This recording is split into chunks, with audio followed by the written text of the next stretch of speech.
Continuamos nuestra conversación con el economista Antonio Siriaco Cruz, decano de la Facultad de Economía de la Estatal Universidad Autónoma de Santo Domingo. Cuando nos fuimos a la pausa, decía, usted tiene una propuesta. Claro. Nosotros, mira, insistimos mucho. En primer lugar, para el tema de la formalización, nosotros presentamos formalmente que se creara un monotributo. Un monotributo para las MIPYMES. Eso... para hacer lo que se dice que no se hace, claro, simplificar. simplificar. Tanto, usted debe pagar 10. Mire, usted va a pagar un monto fijo y ese monto fijo incorpora lo que pueda pagar de impuestos, incorpora la TCS, incorpora Infotec. Todo en un solo pago, en función del tamaño de su empresa. ¿Verdad? Y esos pagos usted lo va a hacer de manera parcial. 3 pagos, o 4 pagos, o 6 pagos. También dentro de ese paquete nosotros solicitamos la eliminación del anticipo. Eso se tomó. Pero también en ese paquete solicitábamos la incorporación de ProMIPYME para que ProMIPYME estableciera un programa de financiamiento para todos aquellos que estén como monotributistas. Para que la gente entienda, es que la informalidad es lo máximo en el dinamismo de la economía dominicana. Claro, para que la gente sepa el dato. La informalidad ahora mismo representa el 54% de la economía. Más de la economía. Claro, mucho más. Sí. Entonces, incluso el mismo Banco Central hizo recientemente una encuesta empresarial. Y déjame decirte que el 85% de las empresas que el Banco Central encuestó eran informales. Solamente el 14% eran formales. Para que tú veas la magnitud del problema. Entonces, en ese sentido, nosotros, la propuesta de nosotros decía, mira, esto no es para fines de recaudar, esto es para fines de formalizar y con un potencial recaudatorio en el tiempo muy grande. 2, nosotros establecimos que los alimentos, los medicamentos y la educación esté exenta. Es decir, que no le pongan ITEVI. Es decir, que se quedase tal y como estaba. 2, en el caso del IPI, nosotros proponíamos 3 tasas, como te he dicho, una de 0.25, de 0.50 y de 1%. En función de la misma dinámica que ocurre en los países centroamericanos, básicamente, hay 3 tasas. Tercero, nosotros los gastos, la deducción de los gastos educativos no lo hubiésemos eliminado. Lo hubiésemos hecho más progresivo en el sentido siguiente.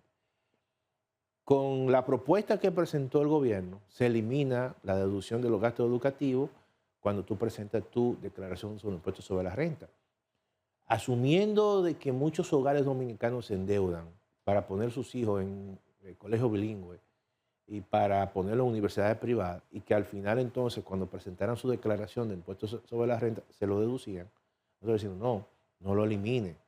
Elimina solamente aquellos de rentas muy altas y deja solamente las escalas salariales de donde están la renta de clase media para que se aprovechen de eso. Entonces, si tú lo eliminas, tú estás afectando a los sectores de clase media. Eso se eliminó. Otro punto, nosotros no planteamos la eliminación de las compras por Internet. Lo que sí propusimos es que se limitaran a 5 o a 6 compras por tarjeta viente, como pasa en Colombia y en otros países. Pero no lo elimine, porque esos son mecanismos que tienen los sectores de clase media. Y evidentemente que el tema de los intereses, nosotros eso no estamos de acuerdo, eso es algo que eso se debió haber dejado tal y como estaba. Y con esas propuestas, yo creo que el gobierno no iba a disminuir fuertemente sus recaudaciones, todo lo contrario, iba a tener recaudaciones, quizás como se planteó al principio, entre 110.000 y 115.000 millones de pesos. Porque ahí no están las posibles recaudaciones que puede tener el gobierno por el tema de mejorar la eficiencia. Cuando yo veo, y no soy economista, veo lo mismo en lo razonable. Claro, claro. Por ejemplo, el pago del impuesto a la placa. Eso... Es decir, que lo aumentaron a 3.000 pesos. yo tengo un Toyota Corolla y tú tienes un Maserati, Y tienen los días menos de 5 años. pagamos lo Y mismo. pagamos igual. Eso, Sí, no puede ser. entonces eso, O por cilindraje, o marca. o por cilindraje o por marca. Pero ahí eso hay que modificarlo. Ahí no hay equidad. No, totalmente. Tú estás ahí haciendo que dos contribuyentes con ingresos distintos estén pagando la Y misma. evidente. Y eso es, tú estás cargando a aquellos que están, que son contribuyentes básicamente de ingresos mucho más bajos. Entonces, no es lo mismo que mi carro sea utilitario y tenga menos de 5 años, que yo esté pagándolo quizá igual que una persona que traiga un Lamborghini. Sí. Entonces, 6,000 pesos. Eso yo creo que también estuvo mal diseñado. Ahí hubo que buscar un mecanismo de diferenciación o por marca o por cilindraje, pero no sencillamente por que tenga 5 o más de 5 años, porque ahí se pueden meter muchos casos. Cuando se conoce esta realidad, yo soy lo que entiende Sí, que el tema va, aunque sea posteriormente. Sí. Es decir, ¿tienen ustedes la esperanza, Siriaco, de que lo llamen? No, nosotros... Cuando digo la esperanza es con el diálogo, así con el presidente, claro. con el poder de decisión. Mira, nosotros hemos... Porque además, y te lo digo, ustedes hemos estado... son la primera universidad o la más vieja universidad del Nuevo Mundo. Napoleón, te voy a confesar, nosotros le presentamos propuestas directamente y hablamos con el ministro, ¿verdad? Y nada, muchas veces el tema de tú asumir que esta reforma es con fines recaudatorios, esa forma inmediata, no te lleva a ver quizás un tanto el plazo más allá de la coyuntura. Entonces, con esto nosotros siempre hicimos énfasis de que habían situaciones en las cuales había que llevarla de manera gradual. Y esa siempre ha sido nuestra posición por el hecho de la característica ya de la sociedad dominicana. Es que nadie crece hombre. La sociedad dominicana, tú no puedes imponerle cosas de choque, porque no hay crisis ahora mismo. Ahora, si hubiese una crisis, eso fue lo mismo que ocurrió en Colombia. En Colombia se quiso hacer una reforma dentro de un contexto de crisis. Y aún así, creó una crisis, pero política. Y política. Entonces, todo esto hay que verlo también en los contextos y la realidad de cada uno de los países. Nosotros, vuelvo, y estamos reiterados a cualquier tipo de consulta como Facultad de Ciencias Económicas y Sociales. Incluso tenemos nuestras propuestas, ya las hemos difundido por diferentes medios, a nivel oficial, en muchos estamentos. Depositamos en el Congreso Nacional, todo eso, y estamos, como decimos, como institución educativa y como facultad, abiertos a cualquier sugerencia. Se cayó esa iniciativa de grupos que de manera independiente creían que tenían la salvación del mundo en sus manos.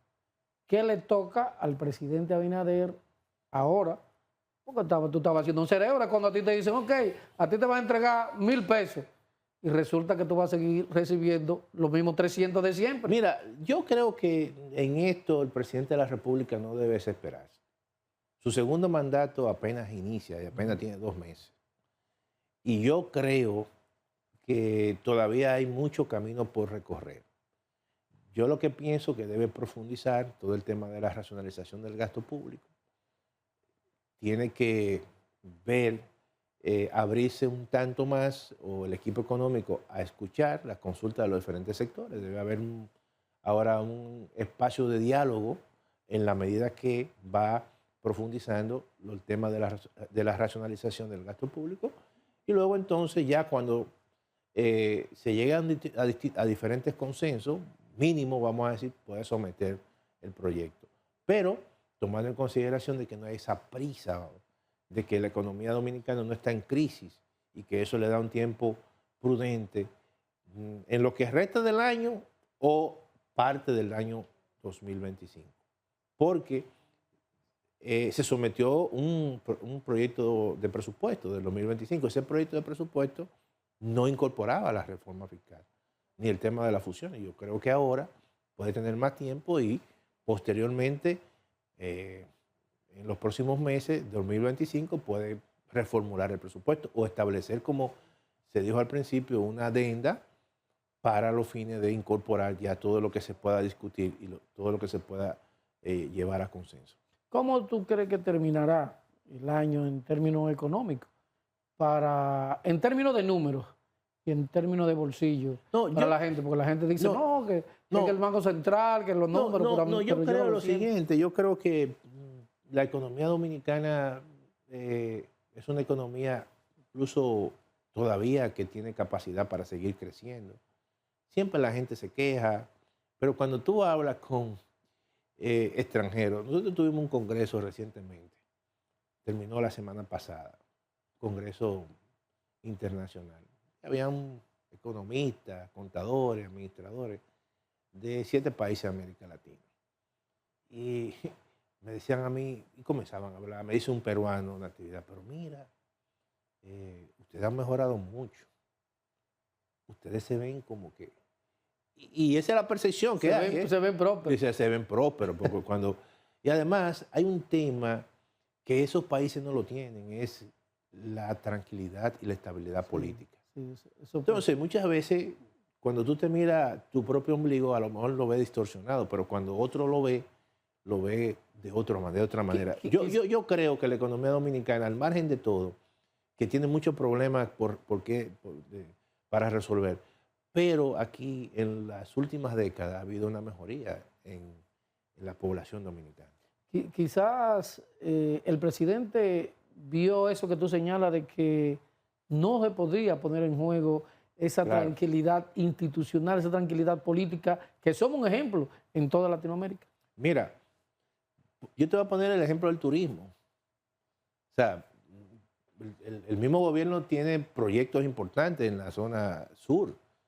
Y solamente el hecho de aquí hacer protestas, eso iba a tener repercusiones en un sector tan importante que es muy sensible precisamente a situaciones que se puedan dar de convulsión política, social. Y yo creo que eso también primó mucho en retirar ese proyecto de ley de reforma fiscal.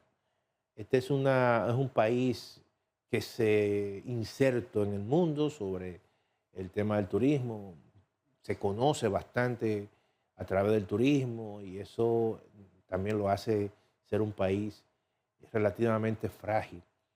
Y esa fragilidad tiene mucho que ver con situaciones que se puedan presentar en la República Dominicana en términos de alteración de la paz social. Y quieras o no, tú puedes criticar a los partidos políticos, y hay muchas falencias, pero se ha construido cierta paz social, que eso en cierta manera ha permitido que la República Dominicana pudiese avanzar, quizás no a la velocidad que uno quiera, pero ha avanzado precisamente porque ningún país avanza con problemas sociales y problemas políticos. ¿Cuáles son, ya terminando, el mayor reto que tiene el gobierno ahora? No, yo creo que el gobierno tiene varios retos, pero si hay un reto importante que tiene el gobierno en el próximo año, es el tema del sector eléctrico. Yo creo que eso es un tema que hay que resolver. Es un tema que le quita mucha capacidad al gobierno de recursos para hacer políticas de inversión. Y es un tema que todavía no se ha resuelto en la República Dominicana 50 años. En el año 2000, Napoleón, aquí se destinaban 1.500 millones al sector eléctrico como transferencia. Ahora, el año pasado fueron 75.000 millones. Entonces, el gobierno tiene un plan que presentó César Marrancini, pero se está hablando de que hay que invertir por lo menos 300 o más millones cada año. Y cada vez que hay un retraso, eso viene atrás. Y además hay dos elementos. Por eso que el gobierno, quizá en el futuro inmediato, tendrá que presentar un proyecto de reforma fiscal porque el sector eléctrico necesita inversión. Y además también que una parte de esas inversiones tendrán que venir de reajuste tarifario, que eso no se ha hablado, pero eso va a venir. Y todo eso, evidentemente, que tiene un impacto negativo en la población dominicana. Antonio, gracias de verdad. Gracias a ti, Napoleón, por la invitación.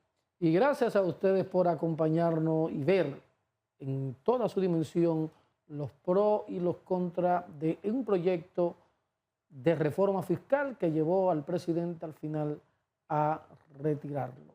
Gracias por acompañarnos. Será hasta una próxima entrega.